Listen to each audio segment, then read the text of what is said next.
Guys, welcome back to my channel. I'm so sorry, I know it's been a while. I've been cooking a few things here and there, but they'll be coming out soon. Don't worry. I haven't neglected you. Anyway, if you didn't know, if you're not on Instagram, then like basically I started an Instagram series on overcoming different things. We did one on overcoming addictions and then another one on losing weight. And this week the focus was overcoming trauma. And it started, you know what? A few technical difficulties happened. It was like a sign that maybe this needs to come on YouTube so that more people can actually see and learn. So that's what we're going to be digging in today. I won't be using my own knowledge. I'll be talking to Abigail, who has a little bit more knowledge in that field as well. And over the coming months, we're going to be digging into more health related topics with other people who have experience and knowledge. I really can't wait to go through this journey with you. Like, I've got a few amazing people who are literally gonna be joining this series. If you know anyone who will be good at something related to what I'm gonna be sharing with you guys, or if you have any questions or topics you'd really want to be addressed, then please let me know and I'll look for people who can join and just have discussions about these topics. So, yeah, anyway, let's go straight into it. Today, we're going to be talking about trauma. Trauma affects us in different ways and forms. And if we don't face trauma, if we don't work on it now, trust me, it can impact us tomorrow. But you know what? Let me keep quiet.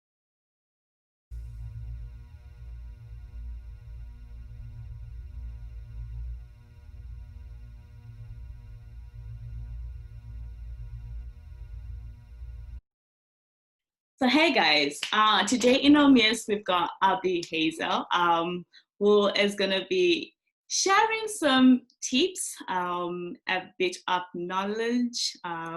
She calls it five. What did you call it? Just 2 facts. 2 factors of knowledge, but I think it's more than that. But anyway, so we're gonna be talking about trauma, as you already know, and just digging a little bit into it. Of course, we're not going to be able to cover everything in this short time, but just opening up the discussion. So, yeah, as you already know, I'm Cynthia, and this is Abby. Yeah. Do you want to say me? Yeah. I'll introduce myself a bit. I am name's Abigail or Abby, and I am currently, and I say currently, finishing this week my training in art therapy, which is a 2-year course for masters. So art therapy or art psychotherapy, however you want to describe it or call it. And usually sometimes people ask me, so what is art therapy? What is an art therapist? And generally people know what therapy is, people know what art is. And so I say to them, simply put, it's art and therapy put together. So you work with clients just as a therapist does, and we use art materials, paint, clay, pencil crayons, sometimes puppets and stuff, just a lot of material, creative material, to use as a means of doing therapy. So that's what I've been training to do for the past 2 years. So we learn a bit about trauma and other mental health conditions and how we can work that with clients. Oh, that sounds really interesting. Nice to have you here with us. Apparently, guys, as you can tell, therapy comes in different shapes and forms. There's art therapy out there. If you're really good at art, then, or you like using art to kind of express what you feel, well, there's something out there for you. So I'll be straight to the point. What is trauma? Actually, before we even got to that, as you guys can see, when the video started, there were like a few examples out there, like people who had trauma and then they were like in hospital, and then some people are like, what's going on, that kind of thing.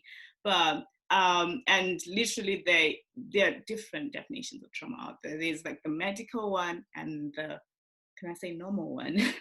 The medical one, whereby someone would have had like a physical injury, which can cause trauma on the body, like cause the body to like kind of slow down or something like that. But we're not talking about that today. We're going to be talking about this type of trauma, which Abby is going to try and explain. Yeah, so trauma, simply put, I guess, is the response that someone has to a disturbing experience. So a traumatic experience will lead to trauma. So, for example, that could be what if you're in an incident and you feel there's a threat maybe to your life or harm that will come your way or towards someone else that's with you, perhaps. That will cause trauma, or that can cause trauma, or that because that's the way that you respond to that event is what the trauma will be. So if you ever feel that you know in harm's way, or that someone else that you're with is in harm's way, that can then eventually cause trauma. And the trauma is the way that the body and the mind responds to that experience. Mm. So in other ways, like words, yeah, trauma is something that doesn't have to like happen to you directly, as to say. It could have happened to someone indirectly and still affect you. Yes, yes. So that's why the trauma isn't necessarily the event. So like you just said, for example, you could say, we'll use example of a child witnessing their parents fight and abuse each other. So the abuse isn't happening to the child themselves, but because they're witnessing it, then they're traumatized by what they see. But also in the same time, say for example, it was the father abusing the mother would also be traumatized and she could suffer trauma from that, but she'll be the one directly being affected by the abuse, so she gets trauma, but also the child witnessing that event can be traumatized as well. So it doesn't always have to be something that's happening physically directly to you. It can be the witnessing of it happening to someone, and not even someone that you just care about. It could be, for example, you see a murder happen, that could be traumatized, that can lead to trauma as well. Wow, wow. Literally anyone can face trauma, basically. It's Yeah, not like, yeah. so certain people can face it. But what are the misconceptions around trauma? I think you kind of touched on it, but are there any other misconceptions around trauma? Yeah, so I think the main misconception is that the trauma is the events that happens. Mm-hmm. So, for example, we'll use domestic abuse again. People sometimes think that when you are being abused, that's the trauma, but that's the traumatic experience. And the trauma is, as I said, the response towards that experience. So it's usually like the aftermath, what happens after you go through an experience. That's what the trauma actually is, rather than the event that's taken place. Which is why we refer to them as traumatic experiences rather than trauma. And then the trauma comes afterwards. I think another misconception as well is that it's not that common. And I say that in the sense of, oh yeah, it only happens to people who have been in wars, or only happens to people who have been abused. And we'll talk about this later, some of the things that can cause trauma. But because it's so varied, because traumatic experiences are so varied, it can happen to so many types of people and different types of people. So I think a misconception is that, oh, it will never happen to me, I'll never have to face it. But as we'll see later on, there are so many events that can cause trauma that it could possibly happen to any of us. So the whole thing of people with trauma don't have resilience, it's wrong. It's Yeah.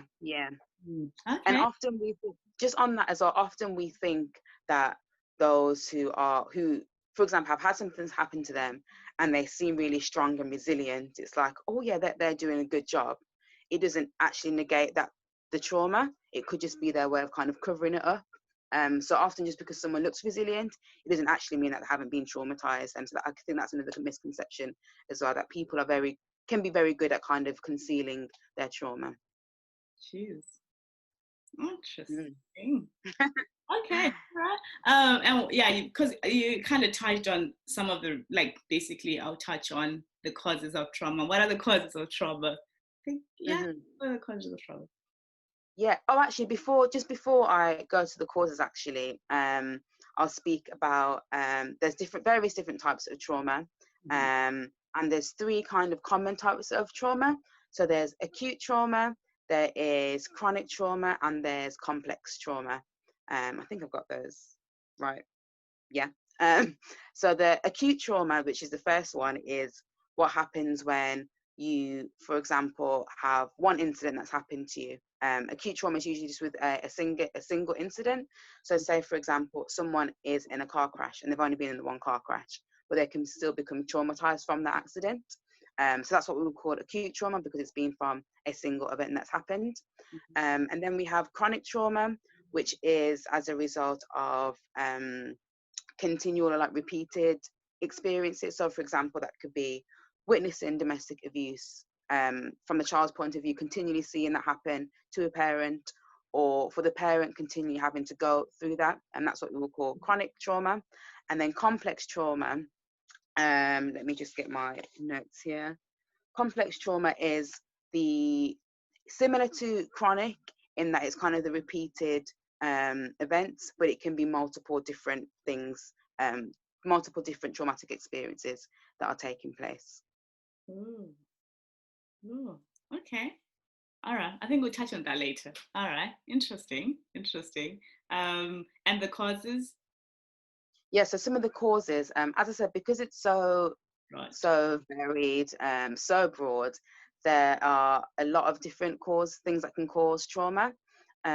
So it can be anything from, we've used like car accidents or accidents in general, domestic abuse, we've mentioned that one, or even just witnessing it, being in natural disasters, wars, being in labour and giving birth, that can cause trauma as well.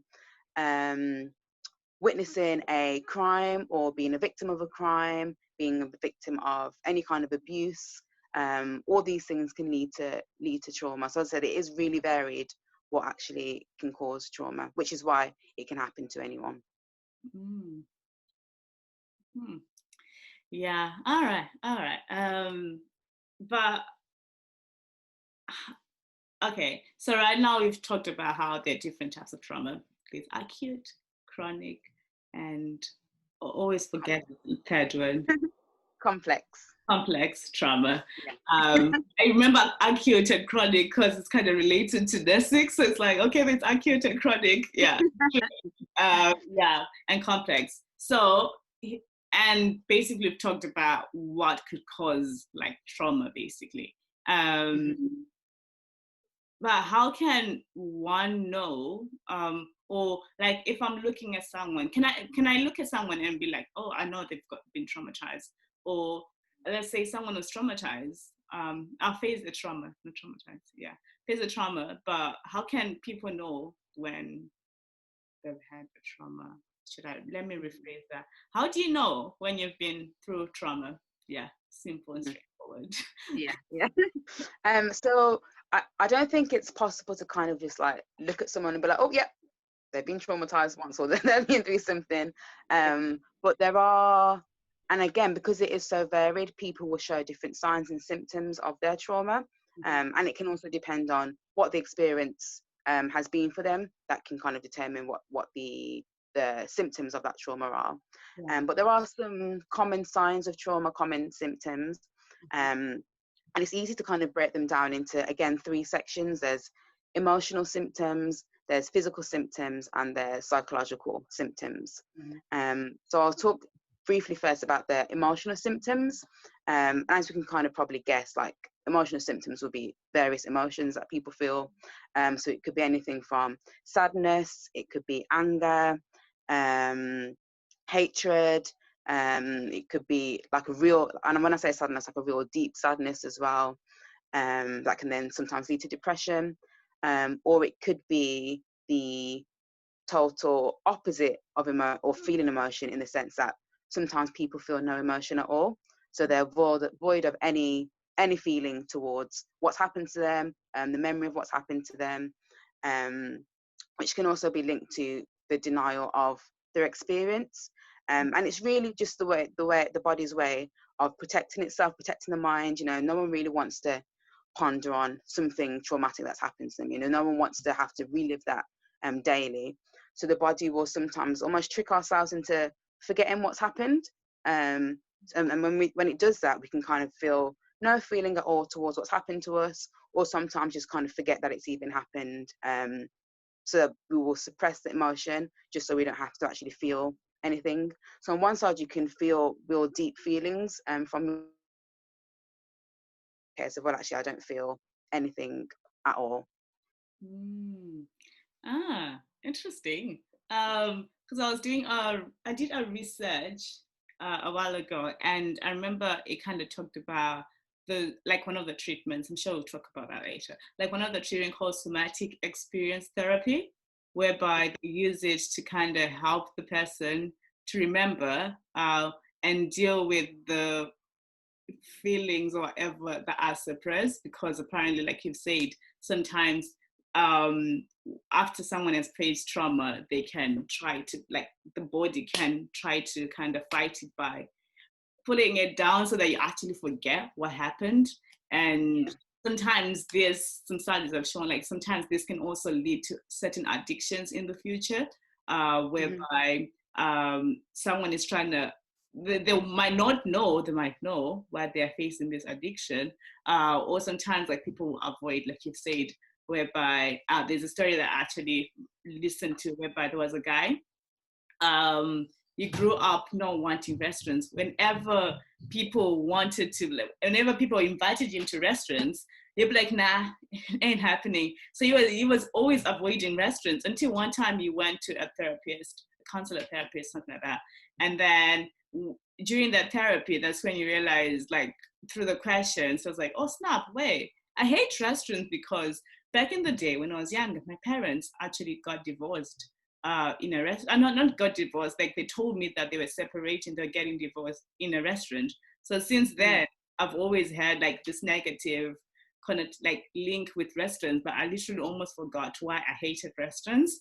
But it was just Yeah. something whereby I just don't like restaurants, and I just Mm. don't. Whenever I'm around restaurants, I just feel like something's about to happen, so I just avoid them. And that's that's deep. That's actually Mm. deep, because how many of us could be walking out, like, around, and like literally not achieving the best because we face this trauma, but then we haven't really faced um, overcoming or the healing process or stuff like Mm. that, and which could literally impact us long term. And there's another just add on to the, is it the, how do you know, like, there was another study that was done whereby it showed that trauma can cause chronic pain, something like that. Mm-hmm. I heard about that, whereby someone just feels a lot of pain, but they don't really know why. They go to the doctors, and whenever they got to the doctors, the doctor was like, "There's nothing wrong with you. Like, there's really nothing wrong with you." But it's like, "No, but I'm feeling it. I know there's something wrong with me." Like, yeah. Have you ever had of something like that before? Yeah, yeah. So the ones I touched on before were more the emotional symptoms, and what you've just mentioned is that the physical symptoms of trauma. Sometimes that is the case, that people will have aches and pains, or just feeling like tired, and they don't necessarily know why, or they don't know what it's linked to. But trauma has a way of storing itself in our bodies, especially when we suppress it and don't kind of face it and let it out in certain ways. So when it is kind of suppressed and stored, it will literally physically store itself in the body, which can cause those aches and pains. And as you said, we might not necessarily know what the cause is because we've forgotten, the experience that's happened to us, but we just think, oh, I've got a bit of an ache here, or I'm hurting here, or I feel tension in my leg for some reason. Mm. And when we go to doctors, because we ourselves don't necessarily know what it is, it's difficult to then try and explain it to a doctor and be like, doctor, I'm hurting here, what's going on? And they probably won't know what's going on, because if they don't know what's happened to you in the past either. Mm. One of the things that we use in art therapy, in therapy in general as well, especially when I'm working with children Mm-hmm. who've been through traumatic experiences, we use a body check. So I'll get them to draw a picture of themselves, the head, shoulders, knees and toes, everything in the picture, the whole body in there. And I will ask them to colour in or mark on the body that they've drawn different feelings and emotions that they will associate with that body part. So I don't ask them to say, sometimes I will, depending on the circumstances, but I don't necessarily ask them, where would you place anger on your body? But for example, they might think of anger, and they'll maybe colour in their arm or something, or could think of, I don't know, another emotion, and colour in their leg or their stomach. And they might then say, oh yeah, whenever my dad comes into the room, I get a real like tension in my stomach, and I don't know what it is, but it's whenever I see him, there's this like feeling in my stomach that I have. And that's part of the physical symptoms of trauma as well. Sometimes the triggers, for example, if someone, again going back to a child who's witnessed domestic abuse, if they see their parent or a person that reminds them of their parent, sometimes they can have a real physical reaction to seeing that person or seeing a person who reminds them of that person. So it might be like a stomach ache is usually a common one. They'll feel tension or something just going on in their stomach whenever they see someone who reminds them of that person that they're scared of, or don't want to come into contact with. So that's one of the physical symptoms. Another one, and quite common ones, will be headaches, loss of appetite, feeling really drained and tired, having nightmares as well. That's quite a common one, and kind of your brain's way of processing what's happening to you, bringing back those images within the night and having those nightmares. I've said loss of appetite, haven't I? Yeah. So those are some of the physical symptoms of trauma. Yeah, sounds like a lot. Yeah. However, because right now we've talked about the physical symptoms, how trauma is developed, and I forgot. Sorry, I forgot to mention like the psychological ones as well. The psychological symptoms. So those usually like stem from the emotional and physical ones. So, for example, I think I already mentioned the depression that can come, and depression and anxiety can come from some of those strong emotions that I felt. Also, as well, quite commonly, people can face PTSD, post-traumatic stress disorder. That can be a result of going through a traumatic experience. And then as well, if things aren't really dealt with near to the time that the experience happened, it can lead to later on developing different mental health issues and problems. So those are some of the psychological symptoms that can happen. And sometimes it might be a case of later down the line, for example, someone has a mental breakdown and they don't necessarily know why or understand why it's happening, but it could be linked to an experience that happened quite earlier on, and the symptom is literally just taking place years later because it hasn't been dealt with. This is the importance of dealing with things, because sometimes they can do like flashbacks or come back when it's like a bit late. Not late, but yeah.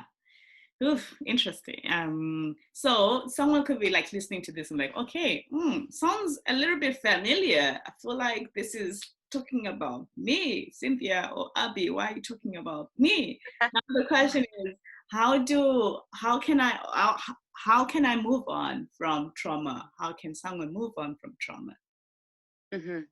So one of the very first things that I will put out there, and I'm not even just being biased because I'm about to be a therapist, but I will say going to therapy, that can help tremendously, I think, just from what I've experienced through placement, through myself being in therapy as well. Therapy can work really well for someone who wants to start tackling the triggers for their trauma and, trying to unpack what has happened to them. I use the example of myself. It wasn't in hindsight, I mean, in the past, I didn't really see it as a really traumatic experience, I don't think, because I was quite young. But about 15 years ago or so, I was in a car crash on the motorway with my family, really bad car crash. To be honest, like they were saying we should have all died. But thank God, we survived. And I don't really have much memory of it, except kind of waking up and being on the side of the motorway and thinking, what's going on? Where am I? So that happened 15 years ago. And since then, I've been able to drive with people in cars. Fine, I don't get car sick or anything. I can travel long distance in cars. Fine, I'm fine with that. But then about a year ago, when I decided to, I didn't decide to start driving a year ago. I decided to start driving probably about 5 years ago. I remember I got my provisional, and then I just thought, I just won't start. I don't really need to. There's no point in me starting. I'll just put it off for a while. put it off for literally years. I just wasn't starting to drive. I thought, oh, you know what, I just don't think I have any need for it. You know, when I need to use it, then I'll start. So I just kept putting it off. And I thought it was just because, well, it's just not something I need in my life right now. I don't really need to be driving, so I just won't do it. And then as it got closer to the age of, okay, you're probably going to need to start driving soon, there was still this barrier of, I probably don't need it, even though in my head I know, Abby, you need to start driving. But there was just this barrier of, no, but you actually don't need to drive. You know, what you're driving for? Until eventually I actually booked my first lesson. And by this time I was actually in therapy, because my course requires that we're in therapy for 2 years. So I was talking to my therapist and she was asking, oh yeah, you're going to start your driving soon. She didn't know about what had happened to me. She's like, oh yeah, how are you feeling about, driving soon? And I said, to be honest, yeah, no, don't want to do it. Don't know why, I just don't feel like I need to be driving. And it was within that therapy session that we started to unpack, and I brought up, oh, actually, yeah, I was in a car accident years ago, thinking it wasn't really related because it was so long ago and I couldn't even remember it anyway. So what would it have to do with me not wanting to drive now? But it was within that session that we started to unpick that it was a traumatic experience that I had. And that kind of just, again, it was my body's way of like tricking me into protecting myself and be like, you don't need to think about the incident. You were so young, you didn't know what was happening anyway. So you don't need to think about it much.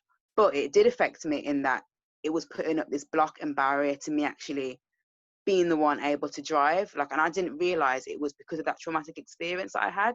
And it was therapy that actually brought that out for me. So sometimes we won't necessarily know the reasons behind why we're doing certain things, or that they might be related to a traumatic experience. But when you actually start talking with someone or are in a therapy session, those things can come up and they can be made known to us. So then we can actually start working on them and develop them. You know what? This is actually funny. Like, not funny. Yeah, funny. Because me, like, I've had my provision off for like forever. But this whole thing about driving is like, I think now I feel like, yeah, I need to actually start driving. I'm more serious about it. But I spent a lot of years with my dad would be like, come on, go for your driving. Cynthia, go for your driving. And I'm like, it's okay. I don't need to. I can just go on the train. I can just, but now I feel like, okay, I need to right now. But for years, it was just like, no, he would literally be pushing me. And I'm like, I don't need to. Let me be, that kind of thing. I just don't need to. I don't see the point of actually sitting down and studying about driving. It's just, it's a waste of time. I've got a lot of things to do. And now that you're saying this, I'm thinking, I don't know, I'm not saying it's the reason, but it could be the reason why, because I once was like in a car accident when I was younger as well. I kind of remember it, but I don't know, maybe it's the reason, maybe not, but I'm not going to use it as an excuse. But it's just, like, wait, are you really talking about me? Like, you are funny. But, oh, that's interesting. That's interesting. Kind of shows how important therapy and talking to someone is, because when you just live in your own shell, sometimes certain things won't be revealed. You might be avoiding things, avoiding progress in life, or running away from certain things which are productive and good for you.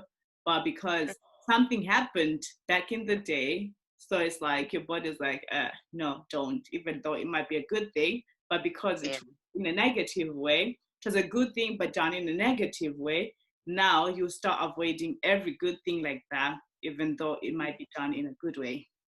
Yeah, yeah. Linked to a lot of different things. But okay. And just on the on therapy, I do recognize as well that not therapy isn't always cheap. For example, my therapy that I was paying for, I've finished now, but it was £30 a session for every week, and that was a student rate, because therapy can range anywhere. If you don't get it free, like with the NHS or on healthcare, then it can range anywhere between £30 to like £80, and not everyone can afford that weekly. So another suggestion I would give, and like how to actually start healing from trauma, is to find help groups, support groups that aren't necessarily therapy, but you're giving yourself that sense of community. And some people say, you know, you can have that with your family and friends, which is true. And when you go through a traumatic experience, it can be really helpful to have like a supportive family and a group of friends that are there for you. But if they themselves haven't been through that experience, sometimes it can be difficult to fully receive that support from them, or fully feel like they can empathize with you because they haven't been through it themselves. So finding a group that of people who have been through a similar experience, for example, that can be quite helpful in the recovery process of trauma, because, you know, there's people around you who can relate to what you've been through. And sometimes it's really helpful just to see someone on the other side of what you've been through as well, just so you can see that, okay, you know what, healing is actually possible here. That's deep. Kind of reminds me of, is it a phrase or is it a verse? I always forget. That talks about like how, a doctor or missionary is not accepted where they are from. How is this linking? Basically, like, let's say if for instance, I'll give a practical example. I'm studying nursing. I have a qualification in nutrition. All those things are good, but when it comes to at home, like, it's like they have to, in order for them to progress, sometimes they actually need to go to someone who's not me, because if they were to come to me, like in terms of nutrition advice, I will give them, I could help, I could support, but it's not going to be more as stricter or like really effective as if they went to someone who's outside. Then they'll take it more serious. For me, it's like, all I can do is probably cook the healthy meals and try and implement that in the home. But I can't be like, okay, this is your plan, this is what you need to do. It won't work. I've tried it. It's just not that practical. It works for some people, great. But for me, I've realized it's kind of hard. But when I'm working with people who are not in the house, it works better, because it's like, hey, you do this, you do that, that kind of thing. It's like, oh, okay, cool, all right, cool, that kind of thing. And yeah, it's the same thing with maybe therapy, whereby if you're going through certain stuff, it's good to talk to your family. It's good for my family to ask me for advice about nutrition. I will help them. But when you want to like proper progress and everything, sometimes it's good to actually get a different perspective, someone who's outside, who won't have I can't say the wrong, we won't have like a I forgot the word. Yeah, that They was, have more of like an objective viewpoint, yeah, rather than being so close to the yeah. So it's like literally sometimes it's good to just go out, maybe try therapy, maybe try self-help groups, but just try something basically. Oh, interesting. Yeah. And then what was I gonna So, say? just on that as well, on that same question of how else can you know, how can I start healing from trauma? There's going to therapy. There is as I said, like self-help support groups, and also, because we live in such like a digital age as well now, there's so many apps out there that are useful as well. Especially if you kind of don't want to maybe commit to therapy or commit to a support group, and you kind of just want to find out ways that you can try to start helping yourself, and maybe that might prepare you to then maybe like enter therapy or enter in a support group. And there's loads of apps out there now for like self-help, for things like anxiety, depression related to trauma. One of the ones I can remember, I think it's called Big White Wall, an app called Big White Wall. That's one of the apps that people can use for just to help with their own mental health. Was that me? Might be me. There we go. To start help with their help healing themselves, and that can be really helpful. And as well, because if it's just on your phone, you know, you can do it in your own free time. There's a whole list on the NHS website. If literally people just Google NHS mental health apps, and it will take you to the NHS page. They have like a whole list that have been certified by the NHS in order to help people with their mental health problems and that link to trauma, and their coping mechanisms, and how they can actually start helping to heal themselves. And another website you mentioned, not here now, but another day, like Yes. directory. Yes. So usually, like, therapy isn't kind of just like advertised in the newspaper or something, or like on a TV advert. So sometimes don't know where to begin to look for, in ways to actually seek therapy. So one of the things you can first do is go to your doctor, your GP, tell them some of the things that you're going through, and they can usually refer you to a charity or someone or a therapist sometimes for free therapy, but it's usually limited to like 6 or 8 sessions with the NHS, depending on the circumstance. Yeah, it's usually like only really brief therapy, unfortunately. But that can be a starting point. So you can go to your doctor, speak to them, and they can make a referral for you. Or if you want like a guarantee of having longer sessions, a longer period of sessions, and the guarantee of being able to kind of hand pick your own therapist and kind of specifically target what you feel like you need. There's a website called Counselling Directory, and on there you can simply put in your postcode. You can kind of filter out the type of therapy you want. For example, if you wanted an art therapist, click art therapy. You can kind of click some of the things that you're experiencing. So if it's like anger issues or depression or anxiety related to a traumatic experience, you can kind of filter all those things out. And then the website will kind of pinpoint therapists and counsellors within your area who deal with those issues and are there willing to help you. Those ones are usually private practitioners, so they are paid services. But usually, and I've mentioned some of the prices of therapy, but it all just depends on, usually like the therapist will usually just have a discussion with you, email her over the phone, and kind of work out what price will work best for you and how regularly you need the sessions. So that can work really well if you kind of want to be able to hand pick your own therapist or counsellor. Counselling Directory is a really great website to head to. Ooh, okay, all right. Thank you very much. I think you've answered most of the questions. However, there was a scenario I was given by someone who wants a little bit of advice on what to do. So right now we've talked about what trauma is, what causes it, some signs, some symptoms, how to heal from it. So we've touched on everything. But I've got like a practical example. It goes like, someone sent me this, like, I got robbed at gunpoint in SA in March this year. The robbers broke into the house. Now I struggle with sleeping. What would you advise this individual? So it's been, since March, so it's been quite a long period of time. I think if it was like near, so they were struggling with sleeping, it had only been like maybe like a couple of weeks. Usually sometimes, for example, I said like you can go to the doctor and get a referral for therapy. Sometimes if it's only been maybe a couple of weeks, they might just tell you to go back home and kind of just see how you're feeling in another couple of weeks. But because it's been quite a prolonged amount of time, I would suggest, I think I would give the same recommendations of seeing a therapist, because it's been, especially if it's like continual nightmares, being able to speak to someone or creatively work with someone within the therapy session can really help someone to start and pick what those nightmares are and what they're related to specifically towards the experience that has happened. So that can be really, really useful, seeing a therapist. I think especially for an experience like that, as much as we said before that your family and your friends can help you, I think there are certain experiences that happen to people that where a professional kind of voice is really needed.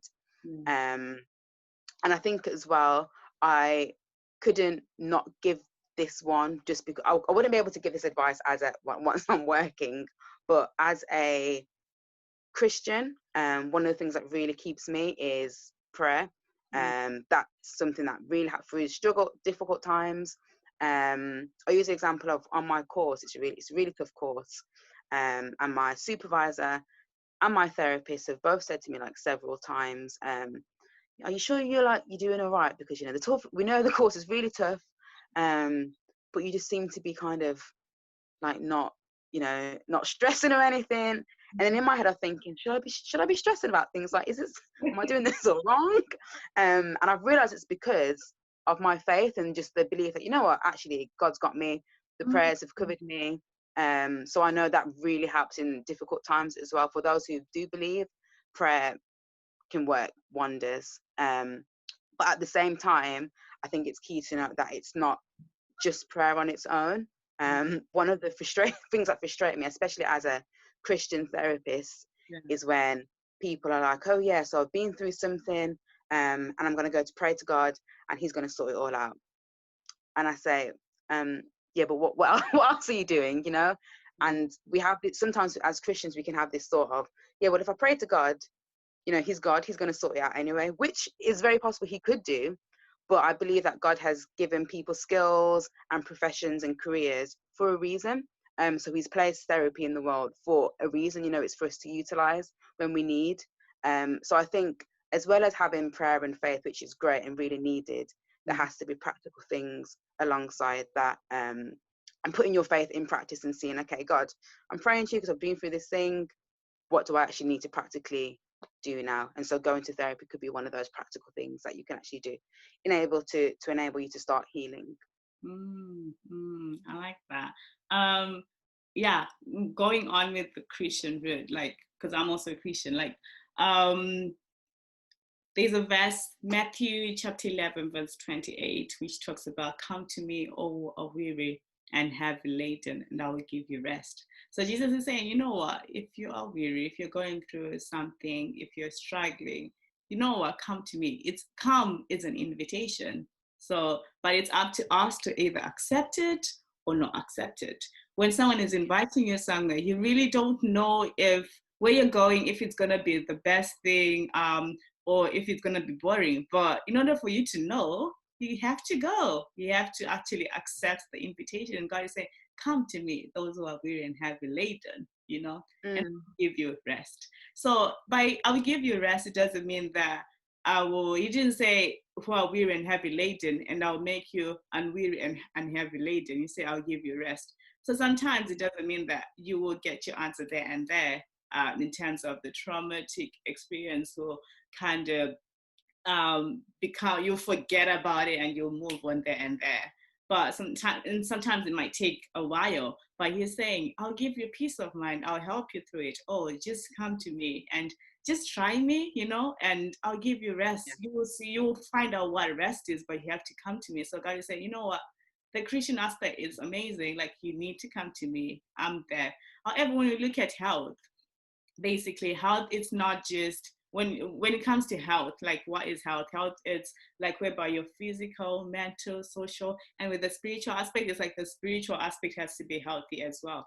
Meaning, in order, like, this is putting it practically, when you want to be physically healthy, what do? You're advised to eat healthy and exercise and sleep. Yeah. And in order for you to be spiritually healthy, what do? You study the Bible, you pray every day, and then you'll grow. In order for you to be mentally, to be socially healthy, you have to literally interact with people, do something so that you have like the social aspect healthy. Then, in order for you to be mentally healthy, why is it that most of the times we neglect that? We think, oh, just pray and let it, don't do anything. No, if you want to be physically healthy, don't just pray and you eat all the pizzas in the world. You pray and then you eat healthy. You might eat the pizza once in a while, but it's not an everyday thing. So even with the mental health as well, it's not just you sit and you do nothing. You have to literally look for ways to enable that mental health. Maybe focus on what's going in your head, try to kind of filter it. If you need to talk to someone, talk to people, find a way to be mentally healthy. I think that's the main lesson from today's. Mental health is important. Traumatic experiences can also cause our mental health to deteriorate, and which can impact our physical health, our spiritual health sometimes, and our social health. Everything together. It's not one size fits all. It's not one thing and leave the other, but you gotta focus on everything. So if you're going through something, I think it's time we actually start talking. It's time we actually start going to therapy. Going to therapy is not a sign of weakness. It's literally a sign of you taking care of your own health. And I think from now on, I'm gonna take this lesson as well, actually go try and see a therapist or a counselor or something like that. Because yeah, you never know what I might learn. It might be a way of me to avoid situations in the future. or just a way of me to figure out, oh, what's causing me to do that, the kind of thing. So Yeah. yeah, I don't know if you have anything else. Just on that point, I think sometimes a lot of people, I'm referring back to therapy, sometimes people will wait for something to happen to them and be like, okay, yep, now I need to go and speak to someone, or okay, yep, now I need therapy. But a lot of the times therapy can be used as a preventative method as well. So rather than waiting until something gets really bad and be like, okay, yeah, it's all kicking off now, now I need help. Going back to the example of when we think about physical health, there's no point starting to all of a sudden, yep, let me, even though it still does work, let me really eat healthy now because I've got an illness now, because I've got this. Whereas we could have prevented it from happening by eating healthy in the first place and doing exercise in the first place. So in the same way, therapy sometimes can be used as that preventative method of, let me just go in, speak to someone, let me go in, have some music therapy, some art therapy, just to kind of see what actually is going on for me at the moment, at this stage in my life, and to see what might be taking place maybe later on in the future, what could actually happen if I continue, the way I'm going, what is actually going on for me emotionally. And sometimes we don't think about those things day to day because, there's so much going on. We don't actually take time to kind of stop and think about, oh, how am I actually feeling in myself? I love, one of the things I do is I journal quite a lot. Just take like an hour out of my day just to literally write out how I've been doing. And that's my way of taking care of my mental health, because I don't want something to happen to me later down in the line when I could have prevented something early on. Wow, thank you. Yeah, I think literally that's like the best finishing line, to be honest. Like, guys, we need to take care of our health, or prevent it. Prevention is better than cure. However, if you need cure is also better than avoiding or not doing anything at all, because what you do today can impact your tomorrow. And yeah, I think that is the lesson. Yeah, I don't know if there's anything else to add, or if this is. I think that was the perfect ending there. All right. Yeah, thank you guys for joining us. If you have any comments, questions, or anything like that, put them down. And thank you, Abi, as well, for joining me and teaching us your 2 pence, which is not 2 pence of knowledge. And I'm sure like it has helped me. It has encouraged me to actually try therapy, like seriously. And I'm sure it'll help people who are gonna listen to this as well, and we're gonna watch this. And yeah, until next time, guys. See you. Yeah.